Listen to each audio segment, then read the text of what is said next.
Hello టెచ్చి people ఎలా ఉన్నారు? ఈ సమ్మర్ 2024లో బోలెడన్ని అండర్ డాగ్ యానిమేస్ ఉన్నాయి. దేర్ ఇస్ నో డౌట్ అని చెప్పాలి. అండర్ డాగ్ అంటే ఏంటో తెలియకపోయింటే ముందే చెప్పేస్తాను. ఏంటంటే పెద్దగా ఎక్కువగా మాట్లాడుకోవడం బయట జనాలు, దీని గురించి పెద్ద ఎక్కువగా తెలియకపోవడం, బట్ సడన్‌గా వచ్చి అందరిని ఇంప్రెస్ చేయడం, తోపు లెవెల్ క్వాలిటీ తోటి బాగా ఆకట్టుకోవడం. సో అటువంటి వాటిని అండర్ డాగ్స్ అనమాట. ఈ సమ్మర్‌లో చూసుకుంటే బోలెడన్ని ఉన్నాయి. అది ఉండడానికి రీజన్ ఏంటో తెలుసా? ఈ సమ్మర్‌లో చెప్పుకోవడానికి పెద్ద పెద్ద పాపులర్ యానిమేస్ ఎక్కువగా లేవు. 1, 2 పక్కన పెట్టేస్తే. కాబట్టి ఇటువంటి టైంలో వస్తే వీటిని ఓవర్ షాడో చేయడానికి పాపులర్ యానిమేస్ లేవు కాబట్టి వీటి క్వాలిటీకి అండ్ ఇది నచ్చితే ఖచ్చితంగా వీటి పాపులారిటీ పెరుగుతుందని చెప్పి కొన్ని స్టూడియోస్ ప్లాన్ చేసుకున్నాయి. అండ్ వాటిల్లో ఈ వీడియోలో మనం మాట్లాడుకోబోయే review the ఎల్యూషియస్ సమురై episode 1 review.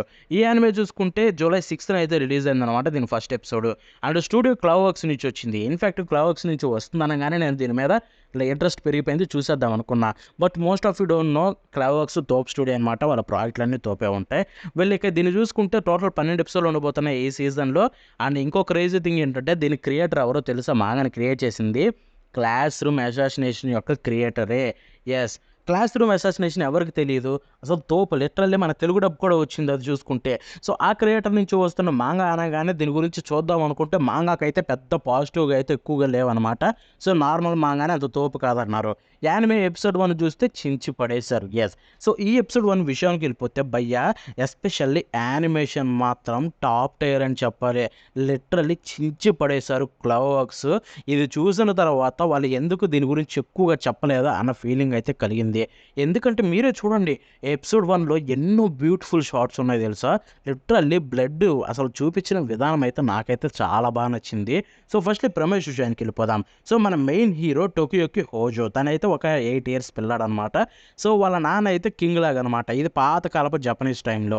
So అక్కడ ఏంటి, వాళ్ళ నాన్న కూడా కింగ్ అయిన పేరుకి పప్పెట్ లాగానే వెనకాల నుంచి కొంతమంది నడిపిస్తూ ఉంటారు. బట్ అలాంటి టైంలో మనోడిని అయితే అందరు కింగ్ చేయాలనుకుంటారు నెక్స్ట్. బట్ తను కూడా వాళ్ళ నాన్నలాగే పనికి రాకుండా పోతారేమో అనుకుంటారు. ఎందుకంటే మనోడికి పెద్ద టాలెంట్స్ ఏం లేవు, ఎక్సెప్ట్ హైడ్ అండ్ సీక్ అయితే బాగా ఆడగలడు అనమాట, స్పీడ్గా పరిగెత్తగలడు. సో అటువంటి మనోడు కింగ్ అయితే ఎలా ఉంటుందో అని చెప్పి భయపడుతూ ఉంటారు. కానీ అదే టైంలో ఒక పెద్ద దరిద్రం అయితే జరుగుతుంది. వాళ్ళ దాంట్లోనే ఒకడు మోసం చేసి అక్కడ ఉన్న అందరిని చంపేస్తాడు ఎక్సెప్ట్ హిమ్. సో మనోడైతే ఉంటాడనమాట, మిగతా వాళ్ళందరూ చచ్చిపోతారు. బట్ ఆ తర్వాత వెనకాల నుంచి ఇంకొక ఇద్దరైతే వస్తారనమాట. సో వాళ్ళు చూసుకుంటే మనోడిని కాపాడి అక్కడి నుంచి తీసుకెళ్ళిపోయి మనోడికైతే వేరే లైఫ్ అయితే చూపించాలనుకుంటారు. ఐ మీన్ మళ్ళీ తిరిగి మనోడిని కింగ్ చేయాలి కాబట్టి దానికి తగ్గ శిక్షణ ఇస్తా అని చెప్పి అంటాడు. దానికి వాడు వెనకాల ఉండే మోటివ్ ఏంటి అదేంటి అని తెలుసుకోవాలనుకుంటే మీరు ఈ యానిమే అయితే చూడండి అనమాట. ప్రస్తుతానికైతే చెప్తున్నా, లిటరల్లీ నాకు ప్రెమిస్ అయితే బాగా నచ్చింది, నాకైతే ఎటువంటి డౌట్ లేదు. ఇన్ఫ్యాక్ట్ ఆ జపనీస్ వరల్డ్ కల్చర్ అంటే చాలా బాగుంటుంది, నాకు ఇష్టం అంటే చూడడం. అండ్ ఇది కూడా అదే టైప్లో ఉంది కాబట్టి ఫ్యాన్ అయిపోయాను అనమాట. నాట్ జస్ట్ దట్, దీంట్లో ఉండి చెప్తున్నాను, యానిమేషన్ మాత్రం భయ్యా, ఈ సీజన్లో వచ్చిన యానిమేస్ ఎన్నో ఉన్నాయి కదా, నేను కూడా చాలా చూసా. వాటిల్లో బెస్ట్ ఇది నా దృష్టిలో, దాంట్లో డౌటే లేదు. ఎందుకంటే చెప్తున్నా, వచ్చిన ఒక సీజన్ 2 ఉంది, ఇంకొక వైపు విస్టోరీ అనేది తోపుతుంది యానిమేషన్ క్వాలిటీ, ఇంకొక వైపు టవర్ ఆఫ్ గాడ్ సీజన్ 2లో యానిమేషన్ క్వాలిటీ కూడా నెక్స్ట్ లెవెల్ ఉంది. సో ఇలాంటి ఎన్నో యానిమేస్ ఉన్నా కానీ వాటన్నిటికంటే కూడా యానిమేషన్ వైజ్ నాకు ది బెస్ట్ అనిపించింది మాత్రం ఇదే. ఎందుకంటే ఒక్కొక్క షాటు మైండ్ బ్లోయింగ్ అని చెప్పాలి. అసలు 90s type of art style కలరింగ్ని యూజ్ చేశారు, యానిమేషన్ మోడర్న్ టైప్లో ఉంటుంది. ఈ రెండింటిని మిక్స్ చేస్తే ది బెస్ట్ అవుట్పుట్ అయితే వస్తుంది మనకి. అండ్ అదే మనకు కళ్ళకు కట్టినట్టుగా చూపించారు ఈ యానిమేలో చూసుకుంటే. ఇక ఎపిసోడ్ పేసింగ్ విషయానికి వెళ్ళిపోతే ఎపిసోడ్ నన్ను ఇంప్రెస్ చేసిందని చెప్పాలి. ఇన్ఫ్యాక్ట్ నేను మాంగా చదవలేదు, బట్ మాంగా గురించి నాకు తెలియదు. ఇక్కడ ఎపిసోడ్ చూసుకుంటే మంచి స్టార్టింగ్ నుంచి ఎండ్ వరకు కూడా ఎంగేజింగ్గా ఉంది, ఎక్కడ బోరింగ్ పార్ట్ అనేది లేదు. మన హీరో అయితే బాగా చలాకీగా ఉంటాడు, మనోని ఎంతసేపు అయినా చూడొచ్చు.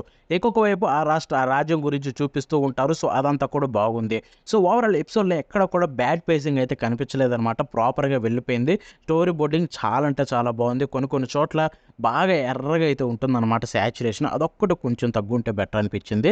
అదొక్కటి పక్కన పెడితే మిగతా అంతా తోపు. అండ్ ఇంకొకటి మనం ఇక్కడ వాయిస్ యాక్టింగ్ గురించి మాట్లాడుకోవాలి. వాయిస్ యాక్టర్స్ ఎవ్రీవన్ చించి పడేశారు. ఇన్ఫ్యాక్ట్ ఒక పర్సన్ వచ్చి మన హీరోని కాపాడతాడని చెప్పాను చూడండి, ఆ పర్సన్కి వాయిస్ ఇచ్చింది మన గోజో వాయిస్ యాక్టర్ అనమాట. కానీ చాలా డిఫరెన్స్ కనిపిస్తుంది, చూస్తే మీకే అర్థమైపోతుంది.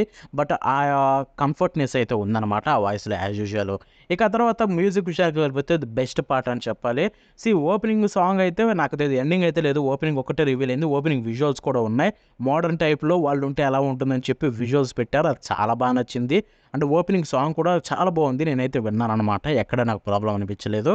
బట్ మ్యూజిక్ గురించి మాట్లాడుకోవాలి. బ్యాక్‌గ్రౌండ్ స్కోర్స్ ఎక్సలెంట్ ఉన్నాయని చెప్పాలి. అండ్ సౌండ్ ఎఫెక్ట్స్ కూడా భలే వాడారు కొన్ని కొన్ని చోట్లయితే. అండ్ బ్యాక్‌గ్రౌండ్ స్కోర్‌కయితే ఫ్యాన్ అయిపోయా. 2, 3 చోట్ల భలే అనిపించింది నాకు ఆ విషయానికొస్తే మాత్రం. సో, ఓవరాల్ ఒక మంచి ఎపిసోడ్ చూసిన ఫీలింగ్ అయితే కలిగిందనమాట. యాజ్ ఐ సెడ్ 2, 3 చోట్ల అయితే సాచురేషన్ బాగా ఎక్కువుండి ఎర్రగా కనిపిస్తాడు. ఆ 2, 3 చోట్ల తగ్గించుంటే బావుండనిపించింది. అదొక్కటి తప్పితే నాకైతే పెద్ద ప్రాబ్లమ్ అయితే ఓవరాల్‌గా ఎక్కడ కనిపించట్లేదు. సో, అన్ని డిపార్ట్‌మెంట్‌లో చాలా చేశారు. ఎపిసోడ్‌ని ఎంజాయ్ చేశాను. నెక్స్ట్ ఎపిసోడ్ ఎలా ఉంటుందని చాలా ఆతృతగా అయితే ఉందనమాట. అండ్ ఇది ఇండియాలో ఎక్కడ ఉంది బ్రో అంటే మాత్రం క్రంచీరోల్‌లో ఉంది. తెలుగు డబ్ ఉందా అంటే బ్రో లేదు. సో, ప్రస్తుతానికైతే తెలుగు డబ్ లేదు. మేబీ ఇన్ ఫ్యూచర్‌లో వస్తుందేమో అని ఒక హోప్ అయితే ఉందనమాట. చూద్దాం ఏం జరుగుతుందో. అంతకంటే ఎక్కువైతే చెప్పలేను. సో, చూసారు కదా! ఇది ఎపిసోడ్ 1 రివ్యూ. మనకి నెక్స్ట్ రివ్యూ ఏంటి బ్రో అని అడిగితే మాత్రం విస్టోరియా, అంతేకాకుండా ఇంకొకటి quality assurance in a another world. ఇది చూసుకుంటే జపనీస్ రోజే మనకి తెలుగు రిలీజ్ అయిపోయింది. As I said yes Telugu dub కూడా వచ్చేసింది. చూడకపోయింటే చూడండి. చాలా బాగుంది తెలుగు డబ్. అండ్ యానిమే ఎలా ఉందో రివ్యూ అయితే నెక్స్ట్ అయితే మాట్లాడుకుందాం అనమాట. And that's the video. మనం నెక్స్ట్ కలుద్దాం. అంటిల్ దెన్ బాయ్ నా.